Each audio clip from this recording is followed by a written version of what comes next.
master, you are a Japanese torture. Sa kabila ng lahat ng mga pinagsasabi ng ating pambato na si Angas ng Pinas, Janril Casimero sa binansagang halimaw ng Japan na si Naoya Inoue, maging ang iba pang mga fighters na nang trash talk sa kanya at ngayon ay napikon na ito.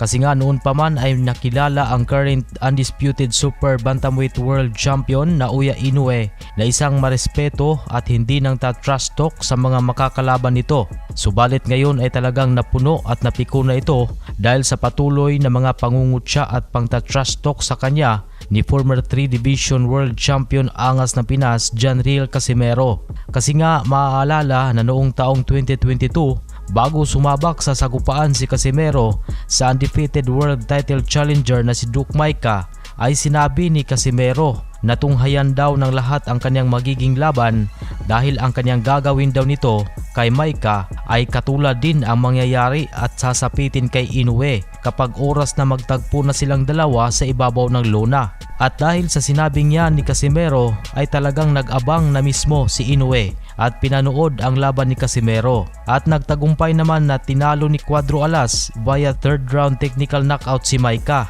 Dito nagsalita na si Inoue sa kanyang official Twitter account na sinabing batay sa ipinamalas na performance ni Casimero ay talagang wala daw itong patama sa kanya kapag naglaban na sila, lalo na daw kung mga mabibigat na suntok na ang ipapatama nito.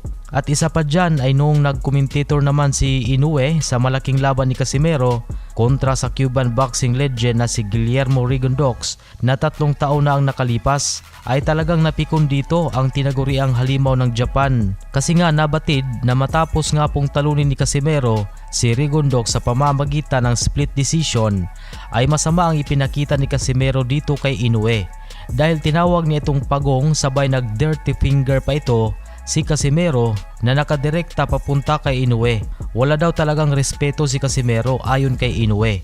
At dahil dyan hindi na umano siya natutuwa sa mga ipinapakita at mga pinagsasabi ni Casimero dahil binabastos na daw siya nito.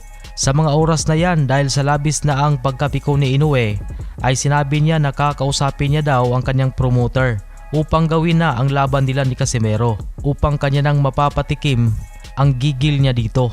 Subalit sa kasamang pangyayari at hindi malamang rason ay hindi pa rin naikasa ang sagupaan ng dalawa. Imbis na si Casimero na ang kanyang haharapin ay napunta na lang sa isa pa nating kababayan na si Michael Dasmariñas at sa laban nilang ito ay tinalo niya ang ating pambato via knockout. At sa ibang usapan naman ay inihayag ng current WBA Junior Middleweight World Champion Terence Crawford na itinuturing niya umano na isang napakagaling na boksingero daw talaga ng current WBA Lightweight World Champion Gervonta Tank Davis. Sinabi ni Crawford na napakatalino nito at may lakas pang magpatulog ng kalaban sa pamamagitan lang ng isang suntok. Pero sa likod ng lahat ng to ay harapang sinabi din ni Crawford na mahihirapan daw talaga si Davis kapag makakalaban na nito ang kanyang malapit na kaibigan. At walang iba kundi si current WBC Lightweight World Champion Shakur Stevenson. Binigyang diin pa ni Crawford na Chuck ay bibigyan daw talaga ng kahirap-hirap na laban ni Stevenson at sakit ng ulo si Tank Davis.